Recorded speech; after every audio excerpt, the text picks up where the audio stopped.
gente querida que sempre nos acompanha aqui no nosso momento Lobo da Costa. Estamos novamente aqui e vamos retomar, como vocês estão vendo, o aspecto entrevistas. E hoje eu escolhi uma pessoa muito especial que esteve há pouco tempo conosco, inclusive no Seminário Internacional da Academia Sul-Brasileira de Letras, e falou lá, e falou muito bem, e também nos acompanha sempre nos nossos saraus há um bom tempo, que é o nosso querido amigo Juan José Mazzeo. Tudo bem, Juan? Prazer, tudo bem. Prazer é nosso. Obrigado. Então, vamos começar a nossa entrevista.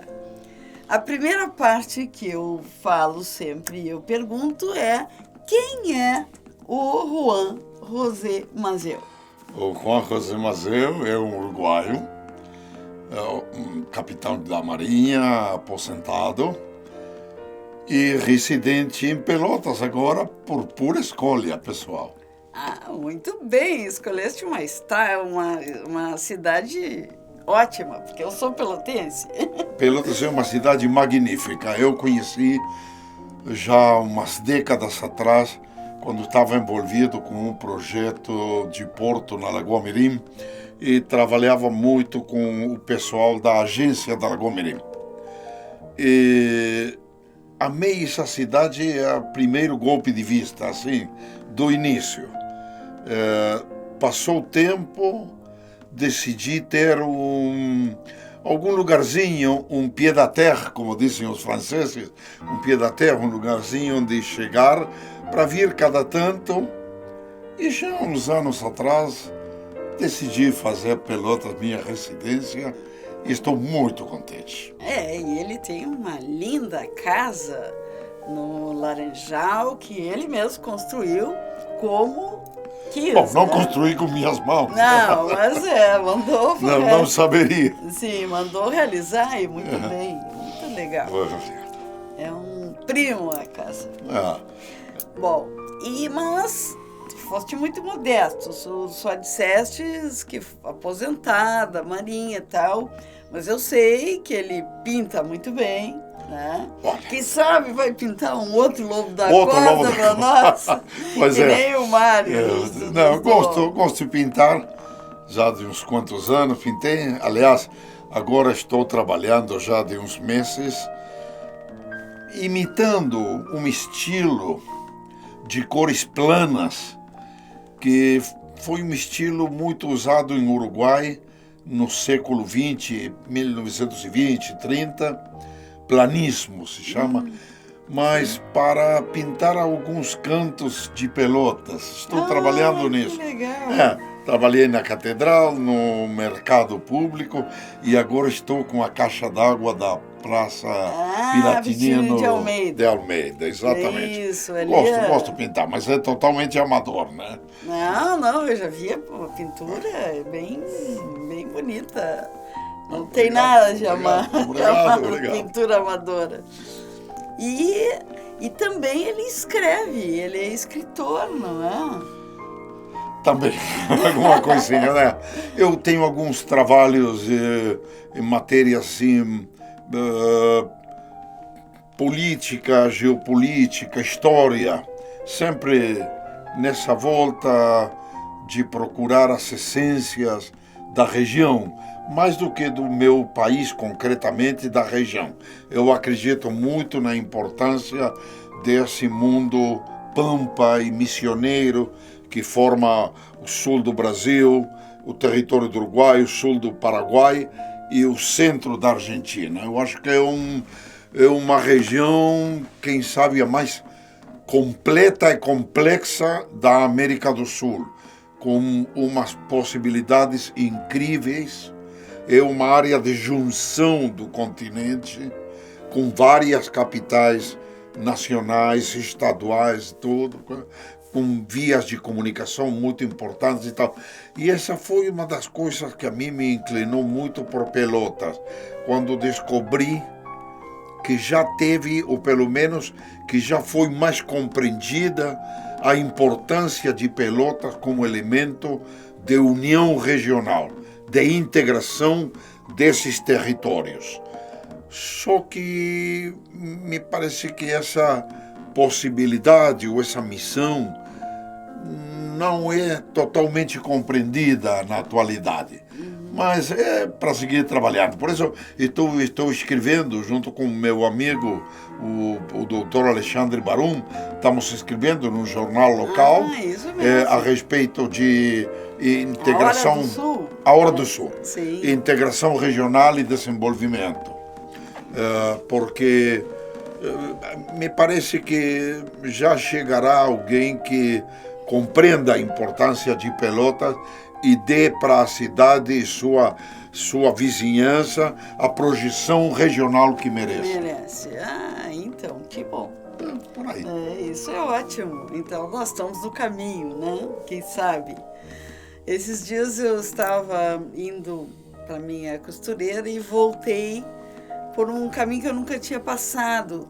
Passei na frente a costureira fica, só para localizar, fica perto das Charqueadas, ali no final da Domingos de Almeida. Domingos de Almeida. Então, eu sempre vou por um caminho ali e tal, e essa vez saí, passei em frente à Charqueada Santa Rita, muito bonita, tá, né? Quer dizer, aí me lembrei do aspecto da Pelotas do tempo do Lobo da Costa, né, das charqueadas que movimentavam a nossa economia, né, e que... Sem dúvida, mas tu sabes que uma coisa que eu aprendi justamente várias décadas atrás,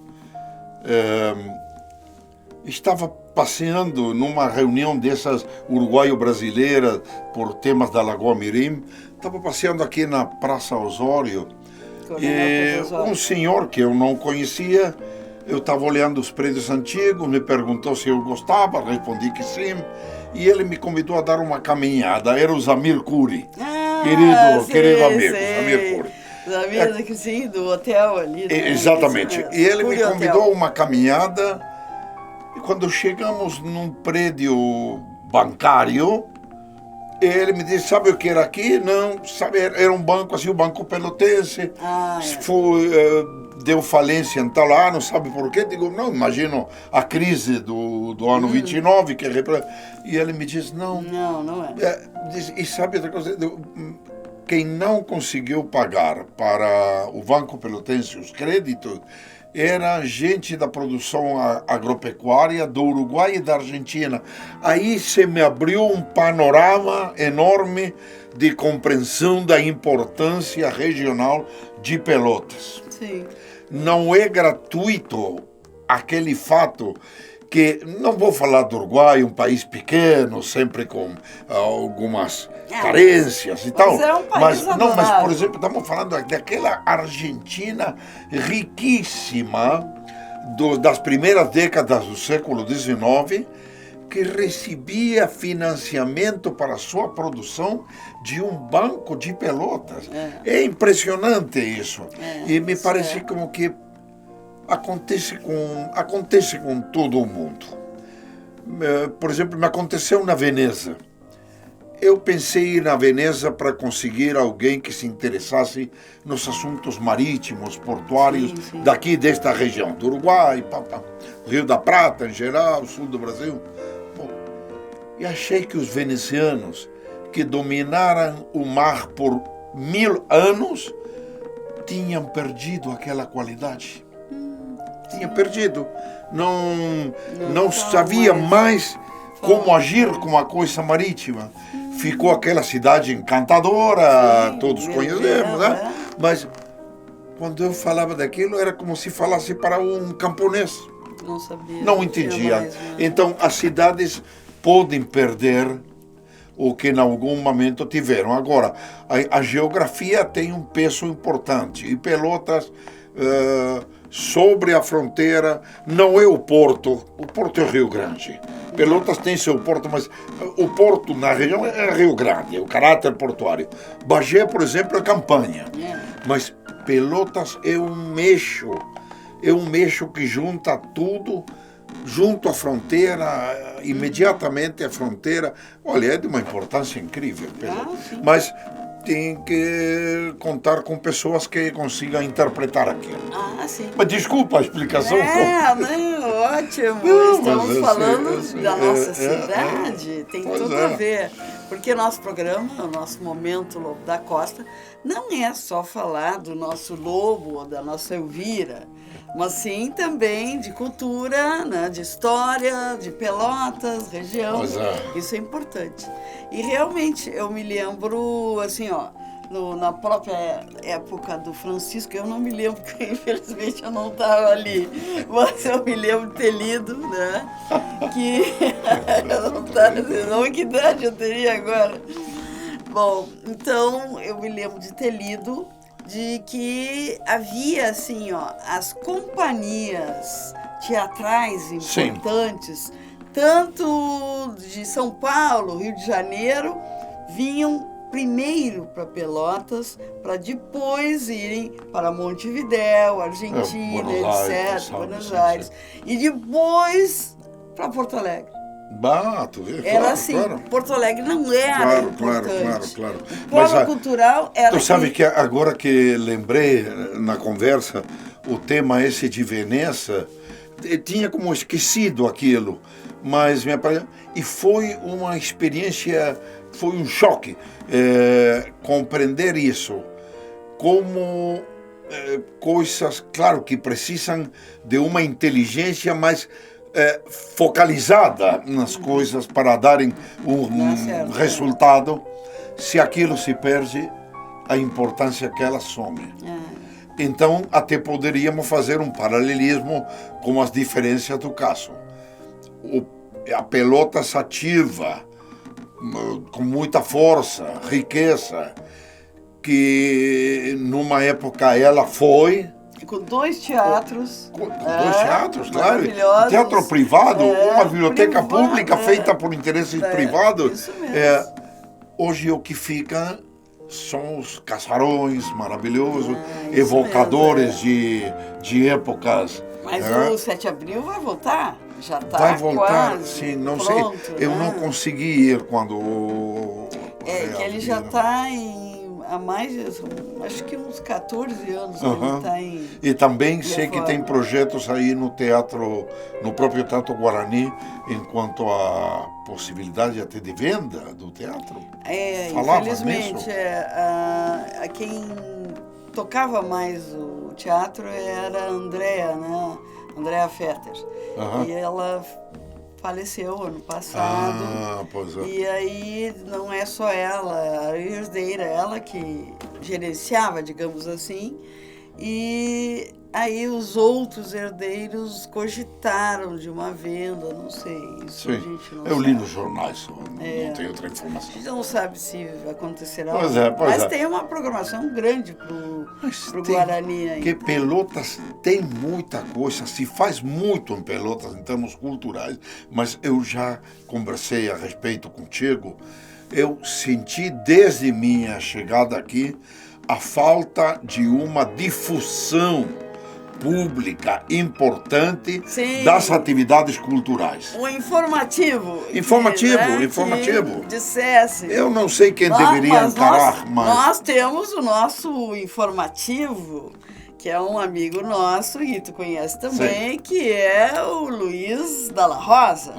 Ele tem a sua revista eletrônica, que sai terças e sextas-feiras, mas essa Mas se faz tanta coisa que mereceria uma presença maior, até para os próprios pelotenses se orgulharem de... Orgulhar-se, dizem em português? Se orgulharem da vida cultural, da riqueza cultural da sua cidade. Sim, certamente. Bom, mas já conversamos sobre tudo e agora vamos para a segunda pergunta característica. Como conheceu o nosso Francisco Lobo da Costa? Francisco, vou te contar. Francisco Lobo da Costa conheci primeiro pelo nome sem saber quem era. essa agência da Lagoa Mirim, com a qual eu trabalhava junto, tinha grandes amigos lá, tem sede, está sediada na rua Lobo Francisco Lobo da Costa. Isso. E eu dava para aquela agência uma importância real que tem, de tipo político, geopolítico.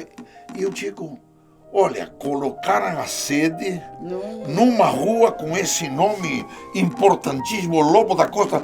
Eu imaginava que fosse algum desbravador, algum descobridor, mas muito bem. Fiquei com aquela ideia. Tu imagina, Lobo da Costa poderia estar junto com aqueles lusitanos de Camões, ou coisa parecida. Muito bem.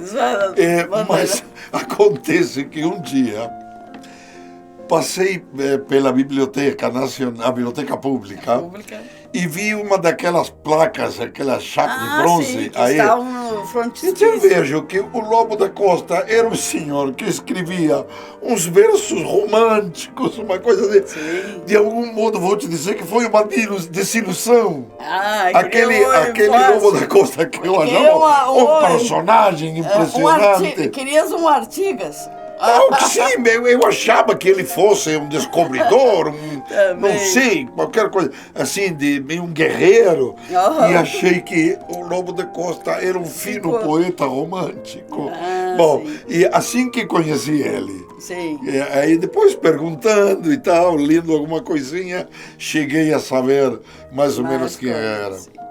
Bom, tá bem. Mas eu posso dizer que o nosso Francisco Lobo da Costa não deixa de ser um desbravador, porque ele não é só romântico. Ele também ele já está situado num romantismo e início de um realismo. Sim, é um pós-romântico, um neo-romântico, vamos dizer, né? Em termos de tempo. Sim, não é dos românticos originais das primeiras décadas do século XIX. Não, e ele já tem, assim, algumas... Porque eu, como professor de literatura, sempre ensinava.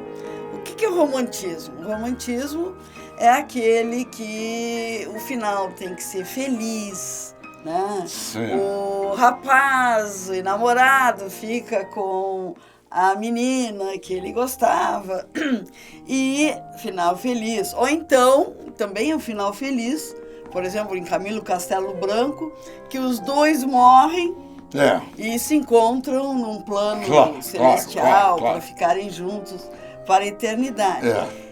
O realismo, que é um movimento posterior, que é um movimento mais concreto, que vamos dizer assim, ele não teria esse final feliz. Então, aconteceria alguma coisa e realmente não ficariam juntos. E há um romance do Francisco Lobo da Costa intitulado Espinhos d'Alma, que são dois casais, né? Um casal que é até meu tocaio, é o Ângelo, que gostava da Cândida e não, por vários motivos que eu não vou contar. Eu já falei aqui no Momento Lobo da Costa, nos primeiros episódios, como era a história do Espinhos d'Alma. Então, não vou contar. Mas vou só me situar no final. A Cândida foi atrás de uns enredos de umas amigas não tão amigas, né? E o Francisco Lobo da Costa, então, conseguiu nisso aí fazer com que o Ângelo, que era o personagem principal, e a Cândida também, rompessem o namoro por motivos torpes e não mais voltassem a ficar juntos. Então, isto já é início de realismo. Pois é, um proto-realista. Não é mais romantismo. Não é romantismo, claro. Não, eu me referia a romântico não tanto nos aspectos estilísticos, quanto cronologicamente, né? Sim. É bom, ele nasceu, os seus contemporâneos, que de algum modo abrevavam nas águas do romantismo, eram os neo-românticos, pós-românticos. Mas esse foi meu conhecimento do Lobo da Costa, através de uma rua. Bom, no meu doutorado, meu no meu doutorado eu privilegiei o Francisco Lobo da Costa. Então eu fiz uma pesquisa aqui na cidade dele com 500 pessoas, assim, incluindo todos os bibliotecários da cidade e pessoas das escolas, professores e também, assim, só pessoas da cidade, só citadinos. Sim, sim. Então eu perguntava isso, né? Como é que conhecia o Lobo da Costa e o que sabia do Lobo da Costa? A maioria só sabia, não, o Lobo da Costa é o nome da rua, é um importante político. Não é político. Sim, sim. E nunca foi, né? Ele não... Até vou dizer que ele até se envolveu em alguns casos de política. Sim. Mas político ele nunca foi. E poucos nesta época do meu doutorado foram os que conheciam realmente o Francisco Lobo da Costa. Alguns até de bibliotecas e sabiam de cor partes, né, daquela parte da vingança, né, que ele teve, né, com relação a Elvira, que ele declama. Sabiam partes das estrofes desse poema, e outros, pelo contrário, né, não tinham muito conhecimento. Bom, o que a gente pode dizer é que um dos meus, assim, objetivos com relação ao Francisco Lobo da Costa era fazer, que eu já tinha uma confraria literária lá na universidade, o que eu queria era dizer para a comunidade pelotense e região quem foi o Francisco Lobo da Costa. Claro.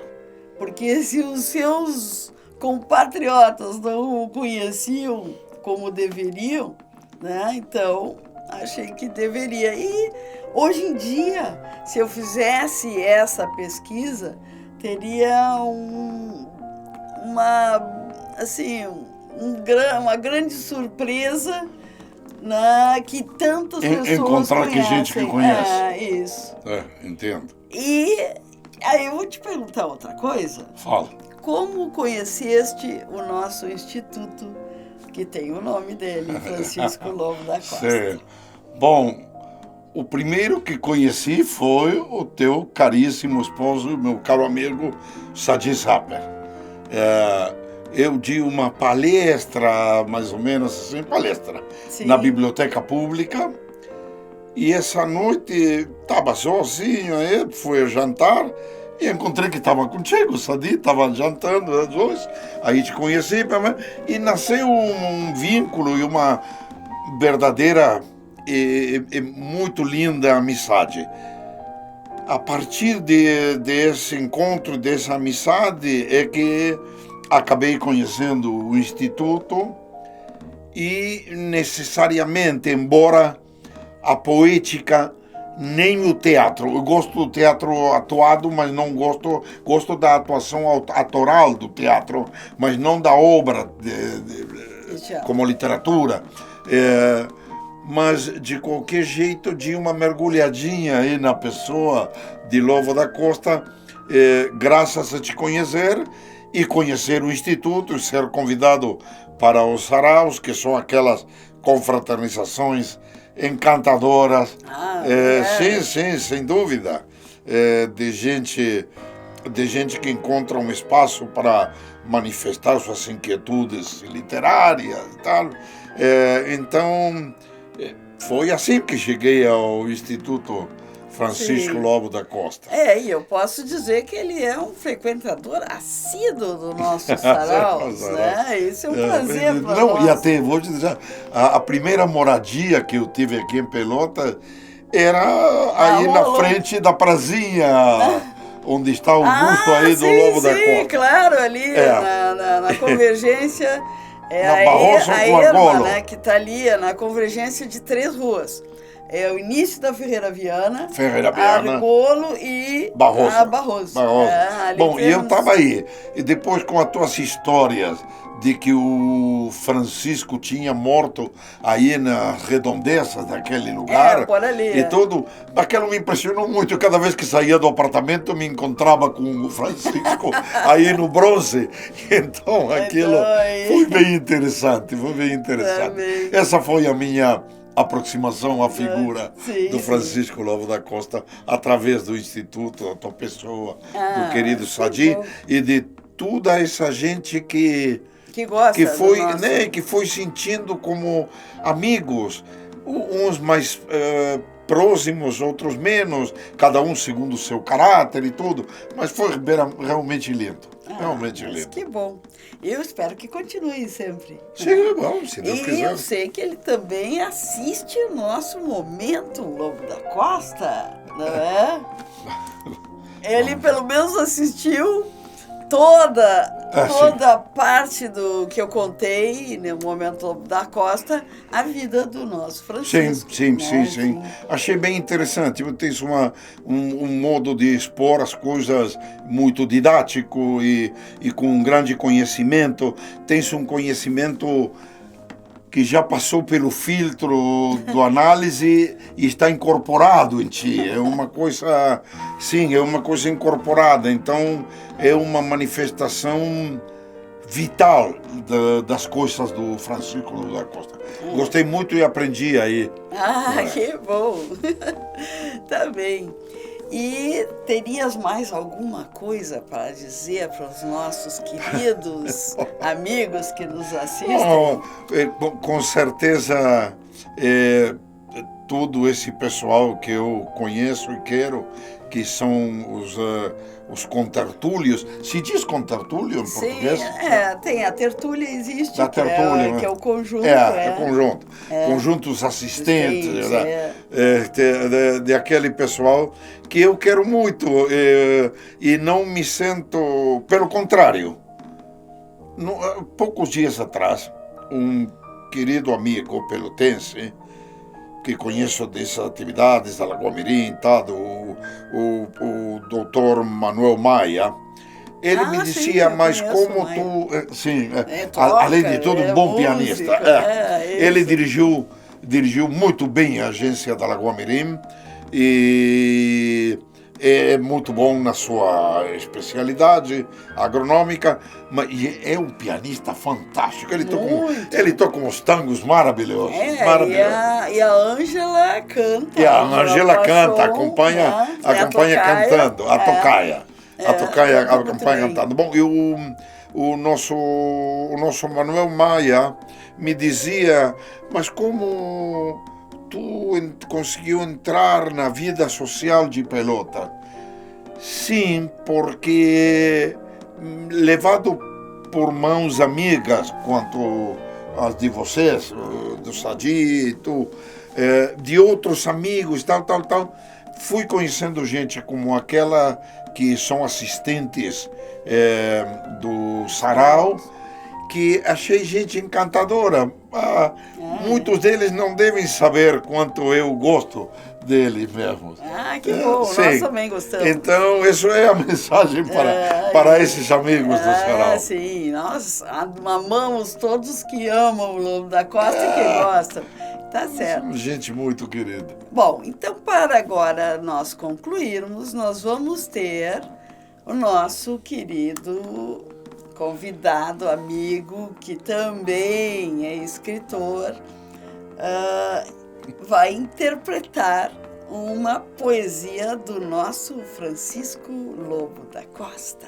Então, agora vocês vão ver o nosso Mazeu interpretando. De Francisco Lobo da Costa, escuta. Começa com uma frase de Metastasio, in italiano.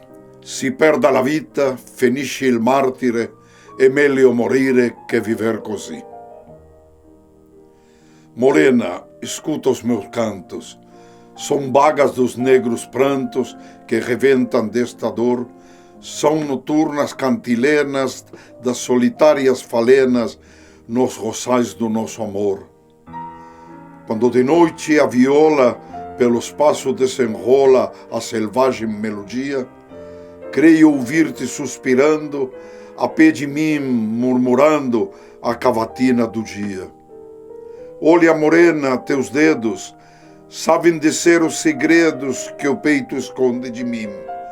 Tangendo as cordas suaves, despertas as brancas aves com teu doce bandolim.